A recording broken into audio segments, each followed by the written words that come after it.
तो बहुत कुछ इस चैप्टर में पढ़ रहे हैं। टॉर्क के बारे में पढ़े, एंगुलर मोमेंटम के बारे में पढ़े।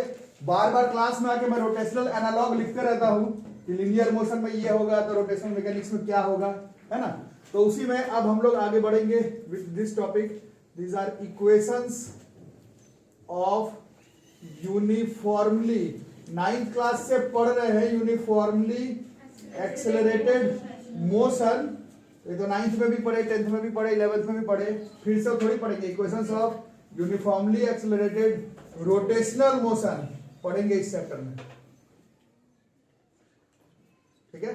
मतलब यूनिफॉर्म एक्सेलरेशन होगा, uniform acceleration, but rotational motion का यूनिफॉर्म एक्सेलरेशन, ठीक है। मतलब ए कांस्टेंट नहीं, अल्फा कांस्टेंट होगा।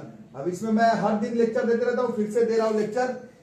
आज का क्लास समझने के लिए आपको वेक्टर का नॉलेज का जरूरत नहीं पड़ेगा। आज का क्लास समझने के लिए आपको क्रॉस प्रोडक्ट डॉट प्रोडक्ट का काम नहीं पड़ेगा। आज का क्लास समझने के लिए आपको सर्कुलर मोशन के कॉन्सेप्ट का जरूरत पड़ेगा। और फिजिक्स ऐसा नहीं है कि आप किसी भी क्लास में बीच में आके बैठ जाए आपको समझ में आने लगेगा। जितना ज्यादा हो सके पीछे का मैनेज करना पड़ेगा। ऊपर से इस चैप्टर में पेच वैसे में भी ज्यादा है। इसमें तो सारा चीज जो मैथमेटिकल टूल्स पढ़े सबका ही काम पड़ जा रहा है। वर्क एनजी पावर में देखे ज्यादा का काम नहीं पड़ रहा था, है ना। मैथ्स में तो भयंकर चैप्टर पढ़ो, लिमिट्स, वो भी ऐसे क्लास में डायरेक्ट बैठ जाने पर समझ में आ जाता है, फॉर्मूला देखे आंसर आ गया। इसमें नहीं आएगा, आपको जितना हो सके पीछे का रिवाइज करने का जरूरत पड़ेगा और कैलकुलस का जरूरत पड़ेगा।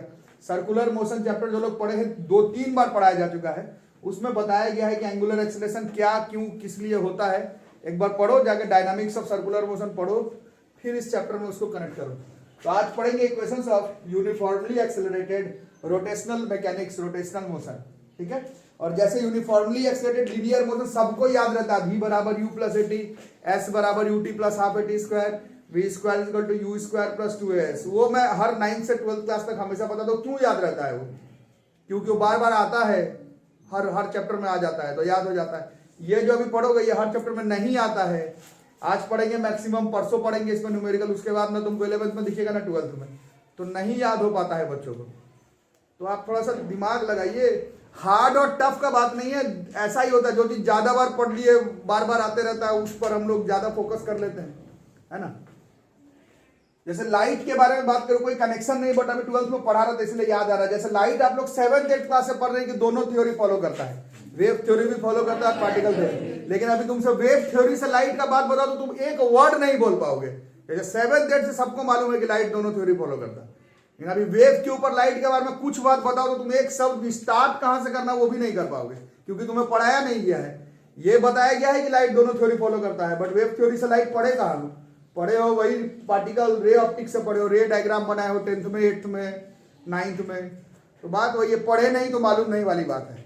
ये भी बहुत फेमस टॉपिक है, बट ये एक आधी दिन 9th-11th क्लास में दिखता है, बाद में दिखता नहीं है। तो हो सकता है कमांड ना बन पाए, बट आपको हमको इसका प्रैक्टिस करने का जरूरत पड़ेगा, ठीक है। These are equations of uniformly accelerated rotational motion. मतलब एक बॉडी गोल गोल गोल घूमेगा, किसके अराउंड गोल गोल गोल घूमेगा? एक एक्सिस ऑफ रोटेशन के अराउंड। और जो इक्वेशन अभी देखेंगे वो फॉलो सिर्फ तब होगा जब गोल घूमते समय उसका अल्फा का वैल्यू कांस्टेंट हो, तभी अभी जो फॉर्मूला लिखेंगे वो सब काम करेगा। और जिनको सर्कुलर मोशन का डायग्राम याद हो, यूनिफॉर्म सर्कुलर मोशन का बताया गया था ये डायग्राम, अभी इस चैप्टर का नहीं, सर्कुलर मोशन में कैसे होता है। कोई पार्टिकल मूव कर रहा है अगर इस तरह से, तो डायरेक्शन बताओ, इस तरफ किसका किसका डायरेक्शन था? आर वेक्टर का डायरेक्शन इस तरफ था, और इधर के तरफ लीनियर वेलोसिटी। और मोमेंटम का तो चलो अभी देखें, ये होता है इस तरफ, और टेंजेंशियल एक्सेलरेशन इस तरफ होता है, और इस पर परपेंडिकुलर इसके तरफ किसका किसका डायरेक्शन था? डी थीटा का, ओमेगा का, अल्फा का। तो ये अल्फा का डायरेक्शन इस तरफ होता है। नहीं पढ़े हो पहले सर्कुलर मोशन देखो, रोटेशनल मैकेनिक्स कैसे देख लो। सर्कुलर मोशन पहला चैप्टर का पोर्शन है। अब आप लोग में से बहुत लोग बताते हैं पहला चैप्टर वो यूनिट डायमेंशन, वो सब नहीं है पहला चैप्टर। पहला चैप्टर मोशन होता है, दूसरा फोर्सेस लॉज ऑफ मोशन होता है। ये दोनों पहले क्लियर करो, फिर ये सब पढ़ना। नहीं है बंद करो, पीछे का देखो, है ना। बाकी ये जिन लोगों को याद है इसी पर अब बातचीत करते हैं। आज हम लोग पढ़ेंगे equations of uniformly accelerated rotational motion. Body गोल गोल गोल घूमेगा, अगर उसका अल्फा कांस्टेंट रहे तो कौन कौन सा इक्वेशन बैठता है उसके बारे में हम लोग बात करते हैं। अभी जब बार बार तुम लोग लिखते हो रोटेशनल एनालॉग, तो उसमें देख रहे थे पहला इक्वेशन क्या आने वाला है, जैसे लीनियर में आता है v बराबर u प्लस, यहाँ पर कौन आएगा, यहाँ पर आएगा omega is equal to omega naught plus v बराबर u प्लस एटी। सिर्फ तब इस्तेमाल होता है जब एक्सेलरेशन यूनिफॉर्म हो। इस इक्वेशन का इस्तेमाल 11th आधा 12th पूरे में आप सिर्फ तभी करेंगे जब आप कंफर्म हो, कहीं ना कहीं से आपको मालूम चल रहा हो कि एंगुलर एक्सेलरेशन कांस्टेंट हो, तभी इस्तेमाल करना, हर जगह पर नहीं कर सकते, ठीक है। और टू बी प्रिसाइज, अगर प्रिसाइज बात करें तो सर्कुलर मोशन अगर यूनिफॉर्म होता है तो ये पहले बताया गया कि उसमें कांस्टेंट आएगा अल्फा का वैल्यू। यूनिफॉर्म सर्कुलर मोशन में अल्फा का वैल्यू कांस्टेंट आता है। तो इसका डेरिवेशन, अब स्कूल एग्जाम की बात हो रही है तो जैसे equation of uniformly accelerated linear motion का प्रूफिंग बार बार आया है, 9th में भी, आप 11th का स्कूल एग्जाम दिए होंगे, 11th में भी आता है इसका प्रूफिंग।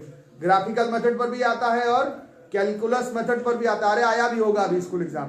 तो जैसे v बराबर u प्लस 18 इन सबका डेरिवेशन पहले किए हो, आज इन सबका प्रूफिंग करना है। सिर्फ स्कूल एग्जाम का बात करूं तो इन तीनों इक्वेशन का प्रूफिंग स्कूल एग्जाम में रोटेशनल मैकेनिक्स चैप्टर में पूछा जाएगा। सिर्फ अगर स्कूल एग्जाम का ही बात कर रहे हैं कि इस चैप्टर से स्कूल एग्जाम में क्या पूछा जाएगा, इन तीनों इक्वेशन का प्रूफिंग पूछा जाएगा। और ये मेरे बोलने पर नहीं, आप पहले भी v बराबर u प्लस 80 s बराबर ut प्लस हाफ 80 स्क्वायर का प्रूफिंग बार बार आता ही आपके स्कूल एग्जाम मोशन चैप्टर से, रोटेशनल में इन तीनों का आएगा। बाकी करेंगे कैसे, तो जिन्होंने पढ़ा है पहले उनको याद होगा, एज यहां पर ये एंगुलर एक्सेलरेशन है अल्फा, ये किसको डिफरेंशिएट करने पर आता है, कौन सा वेलोसिटी, एंगुलर वेलोसिटी। तो नहीं बोलोगे तो कैसे होगा, angular acceleration is instantaneous rate of change of angular velocity with respect to time. यहां से आ जाएगा डी ओमेगा बराबर अल्फा dt, ठीक है, डी ओमेगा बराबर हो गया अल्फा dt, और डी ओमेगा से ओमेगा निकालना है, डी ओमेगा से ओमेगा, बोलो क्या करते हैं, पूरा बोलो, इंटीग्रेशन विद, नहीं बोलोगे तो कोई क्या ही पढ़ाएगा। अब देखो, अब यहां पर इंटीग्रेशन करना है। अब वेलोसिटी एंगुलर का लिमिट कहां से कहां तक होगा, जैसे लीनियर का होता है इनिशियल से फाइनल, इसका इनिशियल का नाम ही लेते हैं ओमेगा नॉट, ये हो गया डी ओमेगा का इंटीग्रेशन।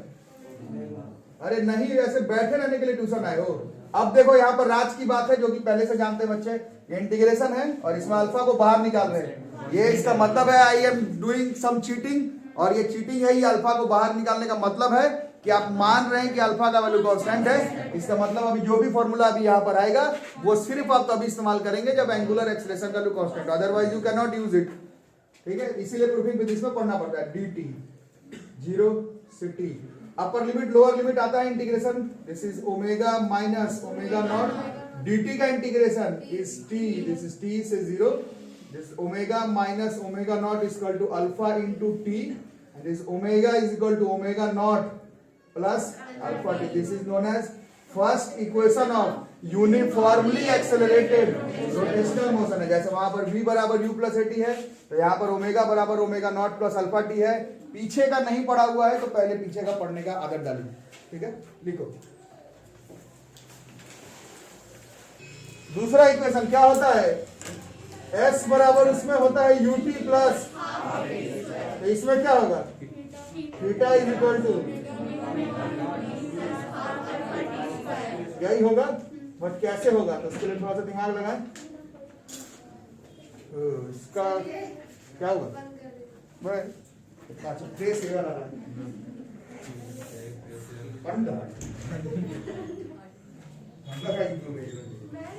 अच्छा हाँ तो उड़ाएगी सब। बताओ तो इसका कैसे प्रूफिंग होता था, लीनियर मोशन वाला बताओ कैसे करते थे इसका, लीनियर मोशन में इसका कैसे प्रूफिंग करते थे कैलकुलस मेथड पे।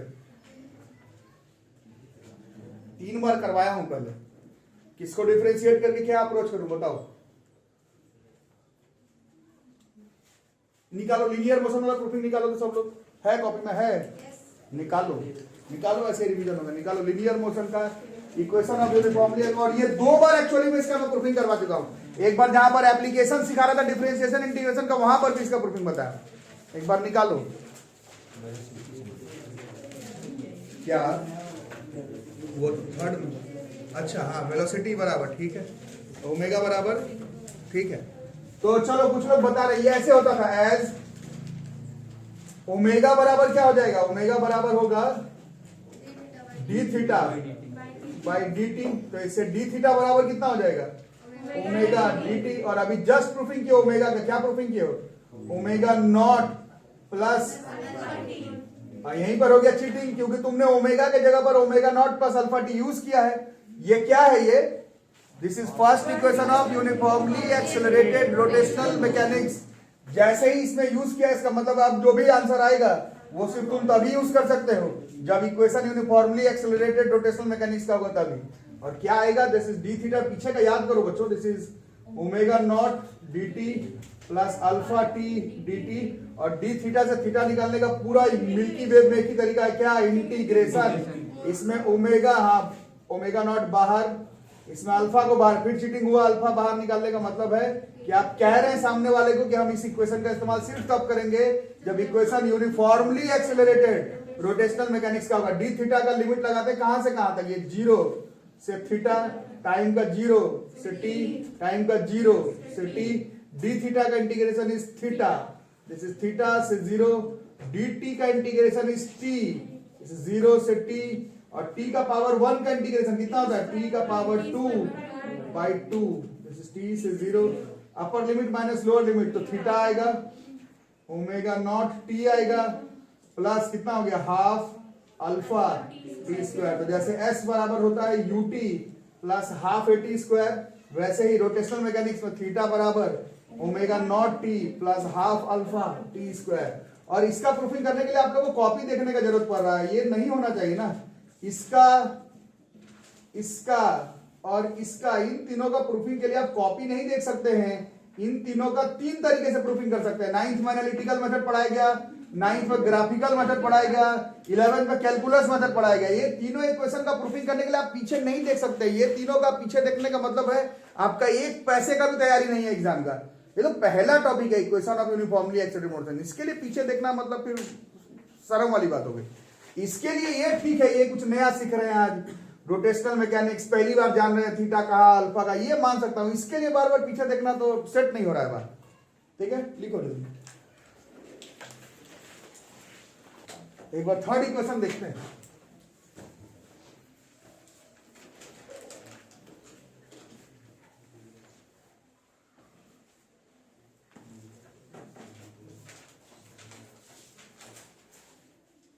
थर्ड इक्वेशन क्या था? v square is equal to, तो इधर क्या आएगा?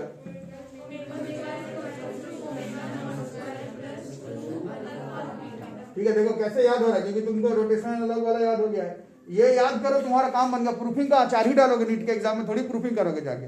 वो तो ट्यूशन में नोट्स करवाना है तो आदमी बता रहा है, तुमको फॉर्मूला भी याद रहे तो मेरा तुम्हारा काम बन जाएगा, बट क्लास में तो पढ़ना ही है। तो ये अभी बता रहे रोहित, अल्फा बराबर होता है क्या? D omega D T. इसको हम लोग मल्टीप्लाई करेंगे अपने से, उसमें डी एस से कर देते थे, जब डी थीटा से करेंगे D theta by D theta से मल्टीप्लाई डिवाइड चलेगा। इससे होगा क्या? ये D theta by D T, ये क्या हो जाएगा? दिस इज ओमेगा, ये D omega by D theta. इससे ओमेगा डी ओमेगा इसका अल्फा। अब दोनों तरफ क्या करने वाले? व्हाट वी नीड इज, फिर यहाँ चीटिंग करेंगे, यहाँ पर अल्फा को बाहर निकालेंगे। यहाँ अल्फा बाहर निकालने का मतलब चीटिंग हो चुका है। चीटिंग का मतलब इसमें आपने एक्सप्रेशन को बाहर कैसे निकाल दिया, मतलब जो भी आंसर आएगा वो सिर्फ तुम तभी इस्तेमाल करोगे जब एंगुलर एक्सेलरेशन कांस्टेंट होगा। कितना आएगा? ओमेगा का पावर 1 है, लिमिट कहां से कहां? ओमेगा नॉट से ओमेगा, इसका इंटीग्रेशन पावर 1 का ओमेगा स्क्वायर, और लिमिट वन भी लगा दो, ओमेगा से थीटा का तो 0 से थीटा ही होता है। डी थीटा का इंटीग्रेशन इज थीटा। ठीक है, अब लगाओ upper limit lower limit, omega का square equal to alpha theta omega square आ गया कितना? V square is equal to u square plus 2as। These are 3 equations of uniformly accelerated motion। और ज्यादातर बच्चों को याद इसलिए नहीं रहता, अभी मैं इसमें लेक्चर दे चुका हूं, क्योंकि आज पढ़े इसका न्यूमेरिकल करोगे उसके बाद कहाँ ही दिखेगा, ना 11th में दिखेगा ना 12th में दिखेगा। जबकि v बराबर u प्लस एटी, s बराबर ut प्लस हाफ एटी, इसका ये दिखेगा अभी और भी चैप्टर्स में दिखेगा। ये आपको हर चैप्टर में नहीं दिखेगा, क्योंकि नाम ही तो बता रहा है। ये कहाँ दिखता है? जहां पर पहली बात तो यूनिफॉर्म एक्सेलरेशन, तो ऑब्वियस है कि हर चैप्टर में नहीं दिखेगा, एक ही चैप्टर में दिखेगा पूरे 11 12 में, इसी चैप्टर में, इसके बाद अभी आपको दिखेगा भी नहीं। ठीक है, तो इसका क्वेश्चन स्पेसिफिक रहता है, करेंगे, प्रूफिंग स्कूल एग्जाम में आएगा। ठीक है बच्चों, तो ये इस तरह के क्वेश्चन से ज्यादातर बच्चे अपने आप को कनेक्ट कर पाते हैं, क्योंकि इस तरह का क्वेश्चन हमने लीनियर मोशन में 9th में भी बनाया है, 11th में भी बनाया है और करते ही रहते हैं। और ये अच्छी वर्मा का एग्जाम्पल है। और अभी वीडियो पॉज था तब बताया था, फिर से बता देता हूँ, नीट के एग्जाम में equations of uniformly accelerated rotational mechanics से क्वेश्चन श्योर रहता है। मेंस में एडवांस में चांसेस कम है, क्योंकि बहुत बड़ा चैप्टर है और उस बहुत बड़े चैप्टर में एक क्वेश्चन इसका है, इसका चांसेस मेंस एडवांस में कम है। नीट में श्योर है, क्योंकि इस चैप्टर से 4 क्वेश्चन आता है नीट के एग्जाम में। ठीक है, तो क्या रहा है क्वेश्चन में, देखो कहाँ कहाँ हिंट है। व्हील क्या कर रहा है, रोटेट कर रहा है, रोटेट। तो बात समझ में आ रही होगी किस टॉपिक का क्वेश्चन है, कैसे रोटेट कर रहा है। यहाँ पर देखो ये वर्ड है, एक बार दिख गया कांस्टेंट एंगुलर एक्सेलरेशन, तो इससे हम लोग कंफर्म है कि इसमें आज जो टॉपिक पढ़े हैं यूनिफॉर्मली एक्सेलरेटेड और रोटेट भी कर रहा है, तो इसका कॉन्सेप्ट का यूज होगा। अब कैसे होगा, ये एक्सेलरेशन दिया हुआ है अल्फा, कितना दिया, 2 रेडियन पर सेकंड स्क्वायर। और जैसे 9th में करते थे, स्टार्ट्स फ्रॉम रेस्ट में क्या जीरो होता है, ऐसे u जीरो होता है, और यहाँ पर गोल घूमते समय u का काम कौन कर रहा है, ओमेगा नॉट, तो इसका वैल्यू जीरो हो गया ना। तो इसलिए रोटेशनल एनालॉग पढ़ाते हैं, वहां पर u तो यहाँ पर ओमेगा नॉट है। स्टार्टिंग फ्रॉम रेस्ट में इनिशियल वेलोसिटी जीरो होता है, तो यहाँ पर इनिशियल एंगुलर वेलोसिटी जीरो होगा। बाकी बातचीत वही है। टाइम दिया हुआ 10 सेकंड, 10 सेकंड में कितना रोटेशन, कंप्लीट रोटेशन पूरा करेगा ये क्वेश्चन। ठीक है, तो how we will approach it, जैसे 9th में करते थे वैसे ही करेंगे। सबसे पहले हम लोग सेकंड इक्वेशन ही लगाते डायरेक्ट, है ना। Second equation of uniformly accelerated motion, rotational motion, omega naught t plus half alpha t square. Theta निकालना है, ओमेगा नॉट कितना, 0, अल्फा के जगह पर 2, टी का स्क्वायर इज 100, तो ये थीटा बराबर कितना हो गया, रेडियन 100 हुआ। ओके, थीटा बराबर 100 रेडियन हो गया। ठीक है, कंप्लीट ऑसिलेशन पूछ रहा है ना। तो अब हम लोग थोड़ा सोचते हैं, थोड़ा सा पहले बात किए हैं, एक कंप्लीट रोटेशन में, ये मैथ्स का कॉन्सेप्ट भी है और फिजिक्स का भी, एक कंप्लीट रिवॉल्यूशन में कितना एंगल घूमता है। 9th class 10th class math physics chemistry 360 degree में है, रेडियन में 2 पाई होता है, सबको मालूम है। ठीक है, तो एक कंप्लीट रिवॉल्यूशन में 360 डिग्री, जिसको कि रेडियन में 2 पाई होता है, तो कितना कंप्लीट रोटेशन होगा, टोटल कंप्लीट रिवॉल्यूशंस एक में होता है 2 पाई, और हमें कितना खाना है, हमें 100 रेडियन खाना है। दोनों को क्या करेंगे, प्लस की माइनस, बोलो, तो डिवाइड करो, तो 100 बाई 2 पाई कितना हो जाएगा, दिस इज 50 बाई पाई को 22/7 अगर लिखते हैं तो कितना हो गया, ये 350 या 175 बाई 11 कितना होता है, कितना हुआ, कितना पॉइंट समथिंग, 1 पॉइंट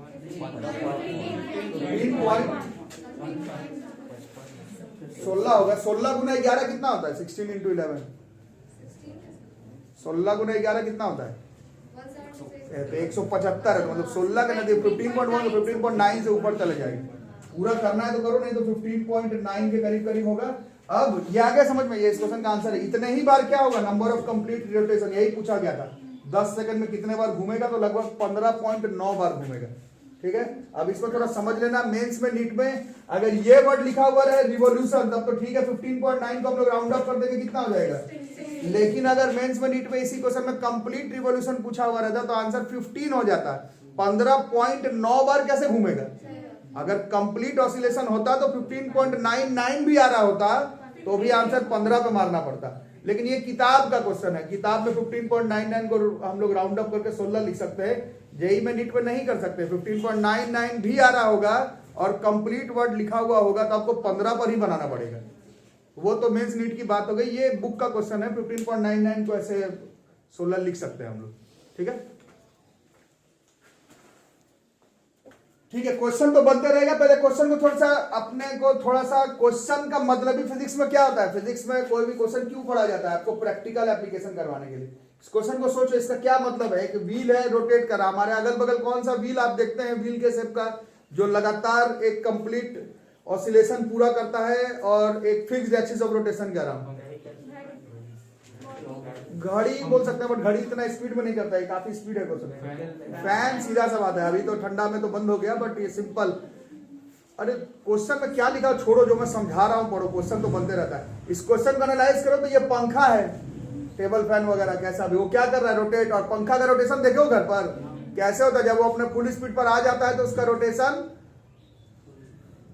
बोलो बोलो बोलो वर्ड बोलो, साइंस की बात है, जब कंप्लीट फुल स्पीड में आ जाए तो उसका, हाँ बिल्कुल, उसका यूनिफॉर्म एक्सेलरेशन हो जाता है। यही तो मैं पूछ रहा हूं, जब वो अगर गोल गोल गोल गोल गोल घूमने लगे, उसका अल्फा का वैल्यू कांस्टेंट हो जाता है। और अल्फा का वैल्यू कांस्टेंट मतलब फुल स्पीड में पहुंचने के बाद नहीं, थोड़ा मैं गलती बोल दिया, जब वो फुल स्पीड में पहुंच रहा था। इस क्वेश्चन को ध्यान से देखो, ये व्हील रोटेट कर रहा है और ये स्टार्ट कर रहा है रेस्ट पे, मतलब स्टार्ट कर रहा है रेस्ट पे। तो जैसे पंखा चला है तो पंखा पहले किस पे होगा, रेस्ट पे होगा। अब क्या पूछ रहा है, 10 सेकंड के लिए, 10 सेकंड के बाद वो कितना ऑसिलेशन पूरा करेगा। तो ये इसका अल्फा तो बाद में होगा, पहले वो रेस्ट में होगा 0 पर, फिर वो धीरे धीरे क्या करना शुरू करेगा, वो एक्सेलरेट करना शुरू करेगा। बट वो एक्सेलरेशन क्वेश्चन में लिखा हुआ कांस्टेंट एंगुलर एक्सेलरेशन है। तो यही क्वेश्चन, एक पंखा है, पहले रुका हुआ है, वो 2 रेडियन पर सेकंड स्क्वायर से यूनिफॉर्म एक्सेलरेशन कर सकता है। जैसे ही स्विच को ऑन करेंगे पंखा का, तो 10 सेकंड में ये कितना रोटेशन पूरा करेगा। यही तुमको इसमें से निकालने के लिए बोला गया। यही इस क्वेश्चन है, आंसर तो आते रहता है, क्वेश्चन का मीनिंग समझ लो क्या है। ठीक है, क्लियर कट बात, नोट कर।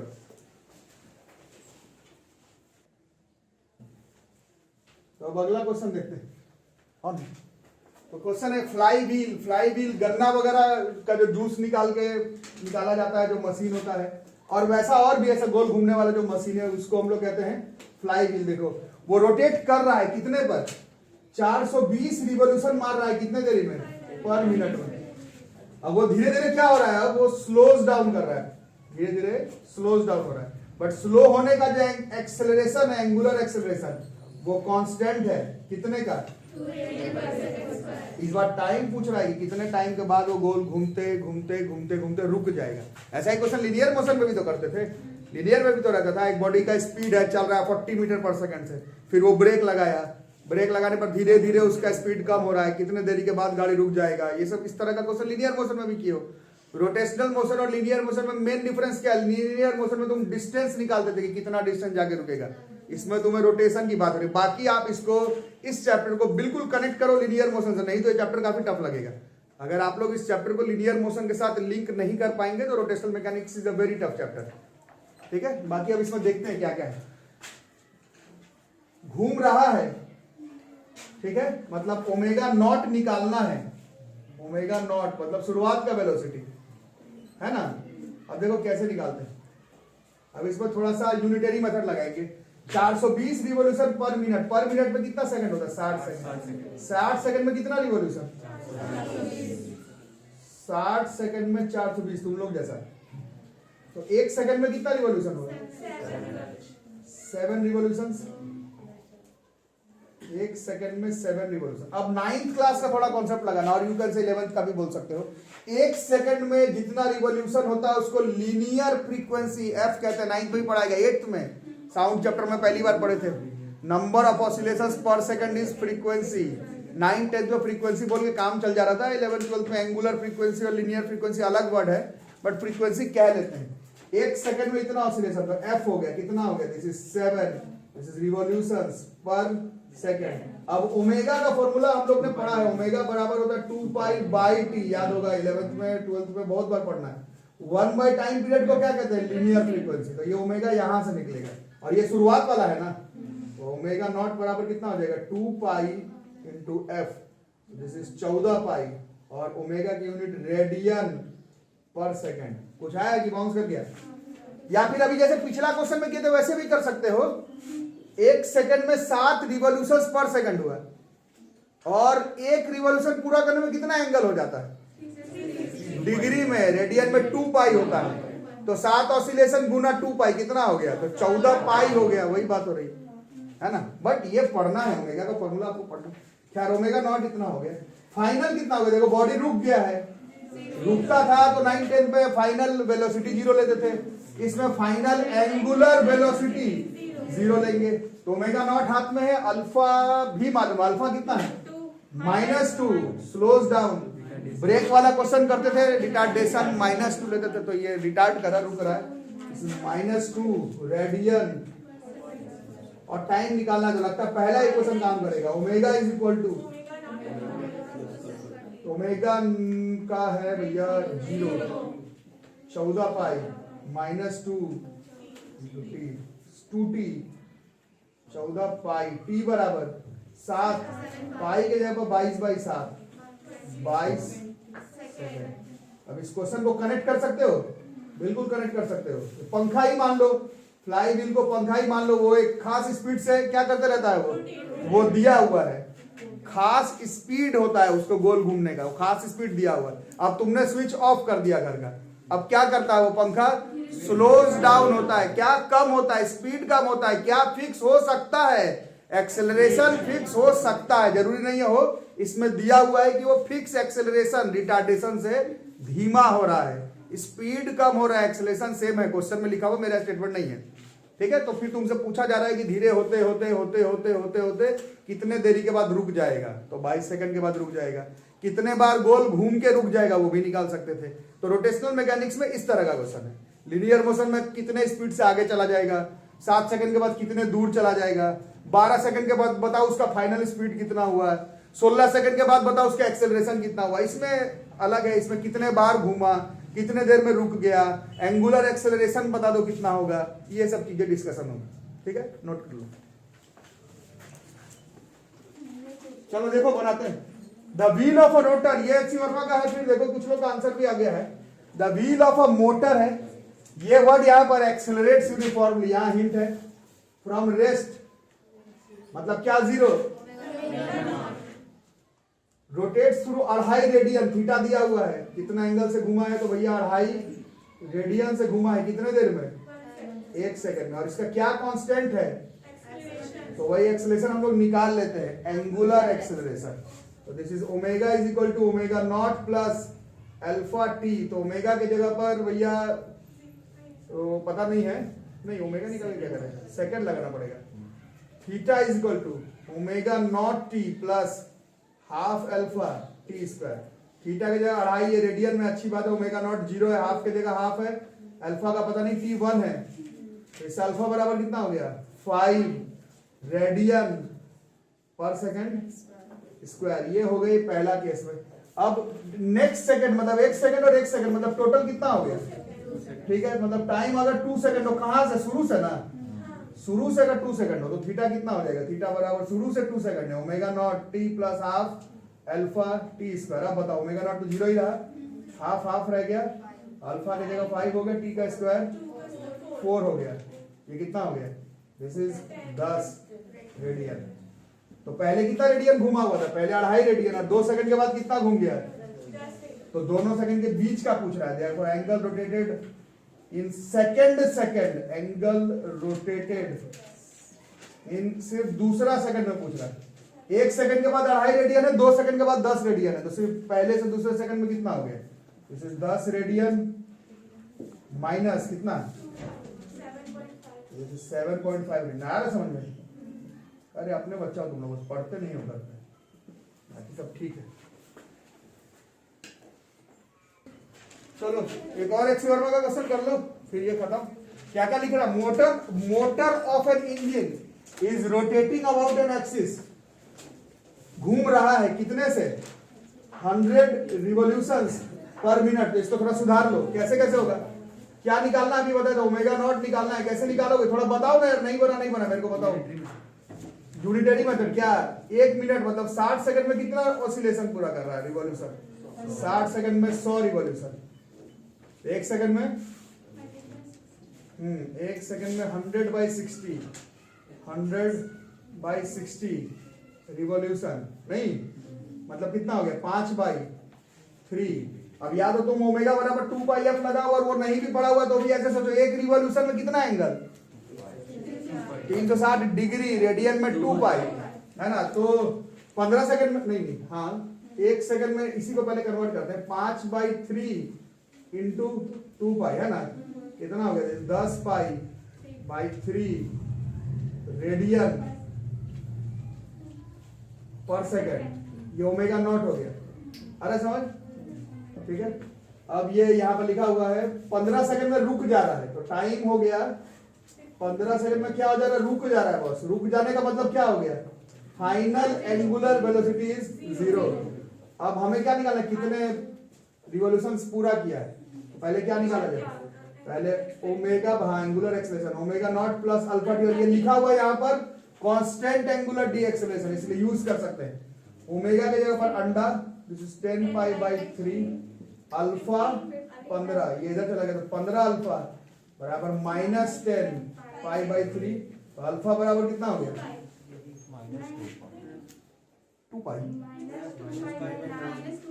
हाँ तो और माइनस आने का मतलब है हम लोग सही बना रहे हैं, बिल्कुल माइनस, हम तो माइनस लिए नहीं थे बट मेरा माइनस आया, ये साबित कर रहा है कि ये डी एक्सेलरेशन अल्फा बराबर -2 पाई/9, बट ये नहीं निकालना था, एंगल की बात हो रही है। तो आप पहला इक्वेशन ये आ जाएगा Rohit, theta first omega naught t half omega naught 10 पाई/3 टाइम प्लस हाफ, थर्ड से भी आ जाता है, अल्फा की जगह -2/9, 15 का स्क्वायर 225, ठीक हुआ। कितना हो गया 50 पाई,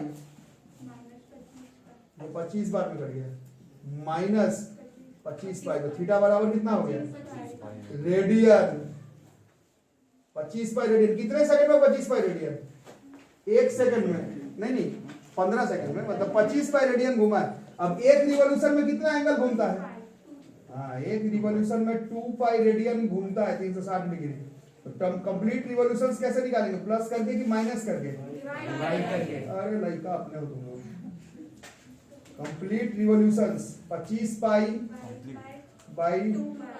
कितना हुआ, कंप्लीट वर्ड नहीं है, रिवॉल्यूशंस है, टोटल रिवॉल्यूशंस, टोटल कितना हो गया 12.5 रिवॉल्यूशंस। तो ये इस क्वेश्चन का आंसर हो गया।